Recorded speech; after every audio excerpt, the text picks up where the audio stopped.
तो स्टूडेंट्स, अगला टॉपिक है अपना रिएक्शंस इन सॉल्यूशन। तो रिएक्शंस इन सॉल्यूशन, अब सॉल्यूशन में जब रिएक्शन होती है तो कौन कितना रिएक्टेंट लिया है, कितना प्रोडक्ट बना है, उसको मेजर करने की कुछ टेक्निक्स होती है। उन टेक्निक्स को हम देखेंगे सॉल्यूशन में। स्ट्रेंथ, जिसको अपन सो कॉल्ड बोलते हैं स्ट्रेंथ, ये स्ट्रेंथ मेजर करने की टेक्निक है वो कौन कौन सी है। तो सबसे पहली टेक्निक है, जैसे बात करते एक टेक्निक देखेंगे मास परसेंटेज, तो इसको वेट परसेंटेज भी बोलते हैं। अब मास परसेंटेज क्या होता है देखिए। मास परसेंटेज, सपोज कीजिए आपने कोई सॉल्यूशन लिया है, आपने एक 100 ग्राम सॉल्यूशन बनाया, 100 ग्राम सॉल्यूशन बनाया, मतलब this is the wait of solvent plus solute, दोनों का मिला 100 ग्राम सॉल्यूशन बनाया है। तो टोटल वेट सॉल्यूशन का 100 ग्राम है और उसमें आपने 10 ग्राम सॉल्यूट ऐड किया, तो मतलब मीन्स 90 ग्राम इसमें सॉल्यूट। इस तरह से आपका सॉल्यूशन बना 100 ग्राम। तो इस सॉल्यूशन का सॉल्यूट की कॉन्सेंट्रेशन अपन किस हिसाब से बता सकते हैं, सॉल्यूट की अमाउंट सॉल्यूशन में अपन बोल सकते हैं कि ये सॉल्यूशन 10% बाय मास है, 10% बाय मास। तो मास परसेंटेज को किस तरह से डिफाइन कर सकते हैं अपन, mass percentage is equal to mass of solute और वन कंपोनेंट, जो भी आप बोले। वन कंपोनेंट मतलब या तो सॉल्वेंट का आप ऊपर लें, सॉल्यूट का ऊपर लें, पर जनरली अपन सॉल्यूट का ऊपर लेते हैं बिकॉज अपन कॉन्सेंट्रेशन सॉल्यूट के हिसाब से बता रहे हैं। तो मास of solute upon total mass of solution into 100। तो ये जो फॉर्मूला होगा ये आपका होगा मास परसेंटेज। ऐसे ही मास परसेंटेज या वेट परसेंटेज ऐसे ही होता है परसेंटेज वॉल्यूम। अच्छा, इसको इंडिकेट करने का तरीका है, ये इसको इंडिकेट करते हैं percentage W by W। W by W मतलब परसेंटेज वेट बाय वेट। जैसे किसी को बोला कि कोई सॉल्यूशन 10% W बाय W है, तो 10% W बाय W मतलब आपने सॉल्यूशन का भी वेट कंसीडर किया और सॉल्यूट का भी वेट कंसीडर किया। एक है परसेंटेज वॉल्यूम। फॉर एग्जाम्पल जैसे यहाँ पर इसमें आपने 100 ग्राम सॉल्यूट किया गया, आपने ग्राम में मेजरमेंट करने के बजाय आपने ml में मेजरमेंट किया। 100 ml आपने क्या लिया, सॉल्यूट लिया और 100 ml ही आपका सॉल्यूशन। तो 100 ml सॉल्यूशन बनाया आपने, कैसे बनाया, 10 ml सॉल्यूट डाल के। सपोज करो ये 100 ml में, अब इसका कंपोजिशन मैं आपको बता दूं कि इसमें 90 ml वाटर है और 10 ml अल्कोहल।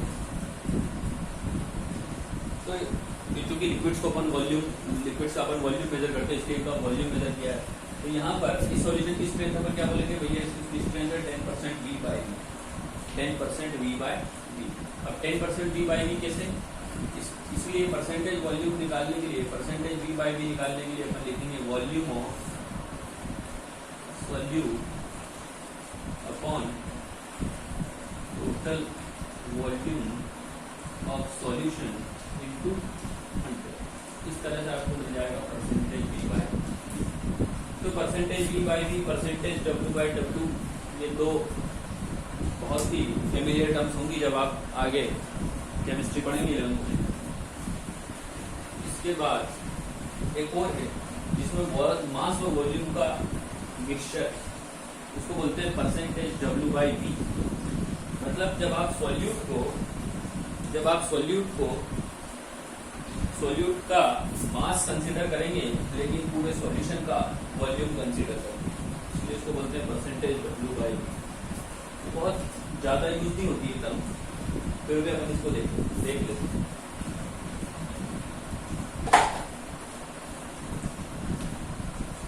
तो परसेंटेज W बाई W आपने देख ली, परसेंटेज V बाई वी आपने देख ली। परसेंटेज W बाई वी क्या होगा, परसेंटेज W बाई वी में आप लेंगे मास of solute upon total volume of solution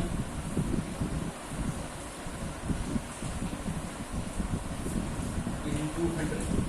तो इस तरीके से आपको परसेंटेज W बाई वी मिल जाएगा। तो एक सिंपल सा तरीका होगा, ये आपने अभी 10th क्लास तक पढ़ा भी होगा। कुछ और मेथड से स्ट्रेंथ बताने के लिए वो जैसे कि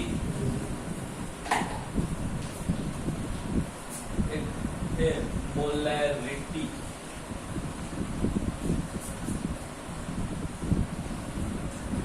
मोलैरिटी क्या होती है? मोलैरिटी, मोलैरिटी को कैपिटल एम से रिप्रेजेंट करते हैं। तो मोलैरिटी होती है number of moles of solute, number of moles of solute present in, number of moles of solute present in पर लीटर ऑफ सॉल्यूशन। तो पर लीटर ऑफ सॉल्यूशन बोलते हैं, इसलिए number of moles of solute, यहाँ पे लिखते हैं volume of solution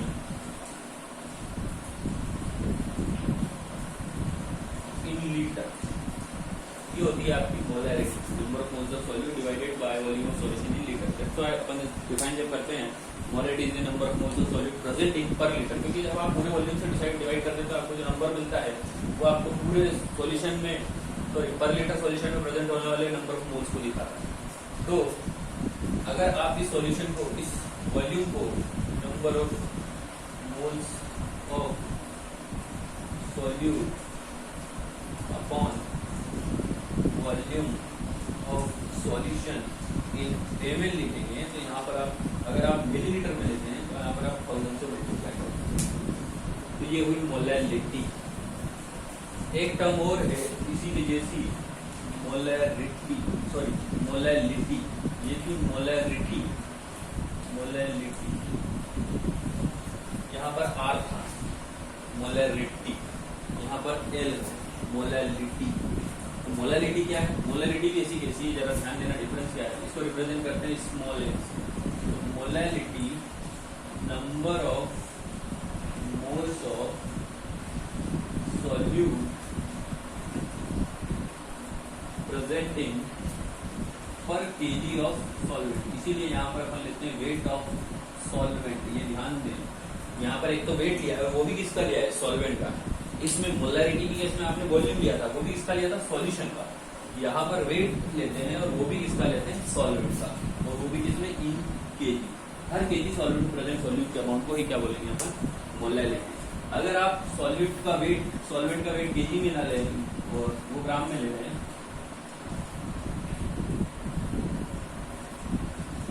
solute weight of solvent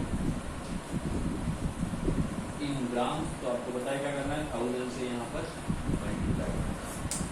तो इस तरीके से मोलैरिटी डिफाइन होती है। अगर आप नंबर ऑफ मोल्स को, अब अच्छा नंबर ऑफ मोल्स कैसे निकालेंगे ये आपको पता है? नंबर ऑफ मोल्स यहाँ लिखा है, नंबर ऑफ मोल्स कैसे निकालते हैं किसी सब्सटेंस में, ये आपको मालूम है। Number of moles equal to given mass upon उसका मोलर मास।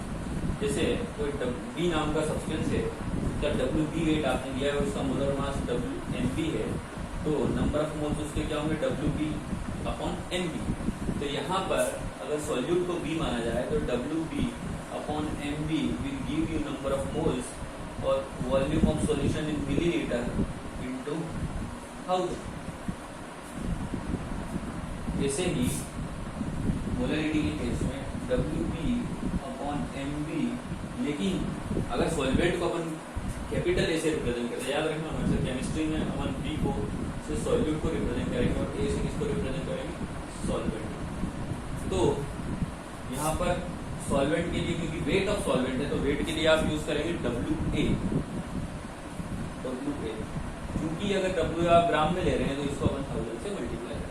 तो ये दो अलग अलग फॉर्मूला हो गए मोलैरिटी एंड मोलैरिटी, मोलैरिटी और वो मोलैरिटी। अब इसमें एक बात ध्यान देने वाली देखिए, मोलैरिटी में वेट आ रहा है, ये मोलर मास भी एक वेट है, लेकिन यहाँ पर सॉल्यूशन का वॉल्यूम आ रहा है। मोलैरिटी में वेट और ये भी वेट, तीनों क्वांटिटी वेट है। इसीलिए मोलैरिटी टेम्परेचर से इंडिपेंडेंट है। मोलैरिटी टेम्परेचर पर डिपेंड नहीं करती। क्यों नहीं करती? क्योंकि मास टेम्परेचर चेंज होने पर नहीं होता। इसमें सारे मास है, ऊपर भी मास, नीचे भी मास, ये भी मास। लेकिन मोलैरिटी के केस में ऐसा नहीं, मोलैरिटी टेम्परेचर पर डिपेंडेंट है। मोलैरिटी टेम्परेचर चेंज होने के साथ चेंज हो सकती है। जैसे यहाँ पर ये मास है, चेंज नहीं हुआ टेम्परेचर में, मोलर मास चेंज नहीं होगा टेम्परेचर से। लेकिन वॉल्यूम ऑफ सॉल्यूशन टेम्परेचर बढ़ाने पर एक्सपांड हो सकते हैं, टेम्परेचर घटाने पर कंप्रेस हो सकते हैं। बहुत ही लिटिल बिट हो गए पर होते हैं। जो वॉल्यूम में चेंज होगा इसमें मोलरिटी चेंज हो सकती है टेम्परेचर के साथ, लेकिन मोलरिटी नहीं होती। याद रखिए दोनों के बीच का यूनिक डिफरेंस है। अब अपन समझते हैं कि आखिर कैलकुलेशन कैसे की जाए।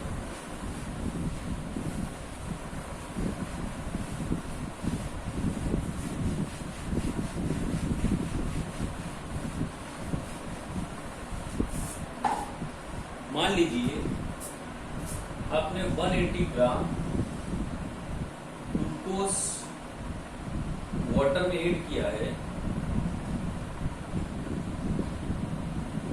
In water, and final solution जो आपने बनाया है उसका वॉल्यूम है 1000 या आप मान लो 500 ml बनाया, 500 ml का।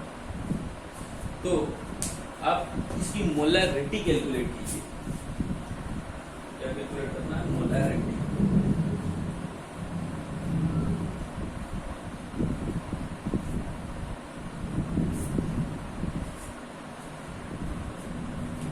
तो मोलरिटी जैसे अपन ने देखा था, number of moles of solute upon volume of solution. अगर ये ml में ले रहे हैं तो यहाँ पर 1000 से मल्टीप्लाई करें। तो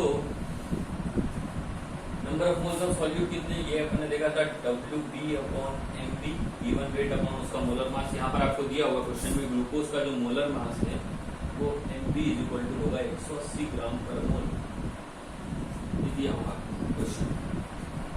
volume of solution VmL into 1000। तो WB आपको दिया 180, मोलर मास भी उसका 180 है। गिवन अमाउंट और मोलर मास सेम है यहाँ पर, चाहे तो कुछ भी गिवन वेट दिया होता है अपन उसको 180 से डिवाइड करते हैं, क्योंकि मोलर मास 180। तो इसका जो वेट दिया है वो 180 और मोलर मास उसका 180 into 1000 upon volume of solution कितना है 1 लीटर। क्योंकि आप 1000 से मल्टीप्लाई करें इसलिए वॉल्यूम मिलीलीटर में लेंगे तो 1 लीटर इक्वल, यहाँ पर 1 लीटर कितना है 500 ml। तो 500 ml लिखेंगे तो यहाँ पर ये देखेंगे ये आता है 2। तो इस सॉल्यूशन की मोलरिटी है 2, सॉल्यूशन होगा 2 मोलर। अगर आपको ये बोला जाता कि इसी सॉल्यूशन की मोलरिटी कितनी होगी, तो देखो मोलरिटी के लिए आपको वॉल्यूम ऑफ सॉल्यूशन नहीं चाहिएगा, आपको चाहिएगा सॉल्वेंट का वेट। और आप वो कैसे निकालेंगे, इसके लिए आपको सॉल्यूशन की डेंसिटी होना जरूरी है। तो वो अपन उसमें नहीं जाएंगे। अपन ये मान लीजिएगा आपको बोला जाएगा वही 180 ग्राम ग्लूकोज को 180 gram of glucose dissolved in 180 gram of glucose dissolve in 1 kg of water, 1 kg पानी में डिजॉल्व। तब यहाँ पर मोलरिटी कितनी होगी, molarity 180 upon 180, wait of solvent कितना है 1 kg, तो 1000 ग्राम इंटू 1000। तो यहाँ पर मोलरिटी आ रही है, इस मोलरिटी आ रही है इसकी 1, सॉल्यूशन होगा 1 मोलर, कितना होगा 1 मोलर। यहाँ पर क्योंकि 500 था इसलिए न्यूमेरिकल वैल्यू अलग अलग हो सकती है उसकी। इस तरीके से आप उसकी मोलरिटी और मोलरिटी कैलकुलेट करें। बाकी अपन नेक्स्ट उसमें देखेंगे बची हुई चीज़ें, तो आप इसकी एक्सरसाइज भी ध्यान से कर लें।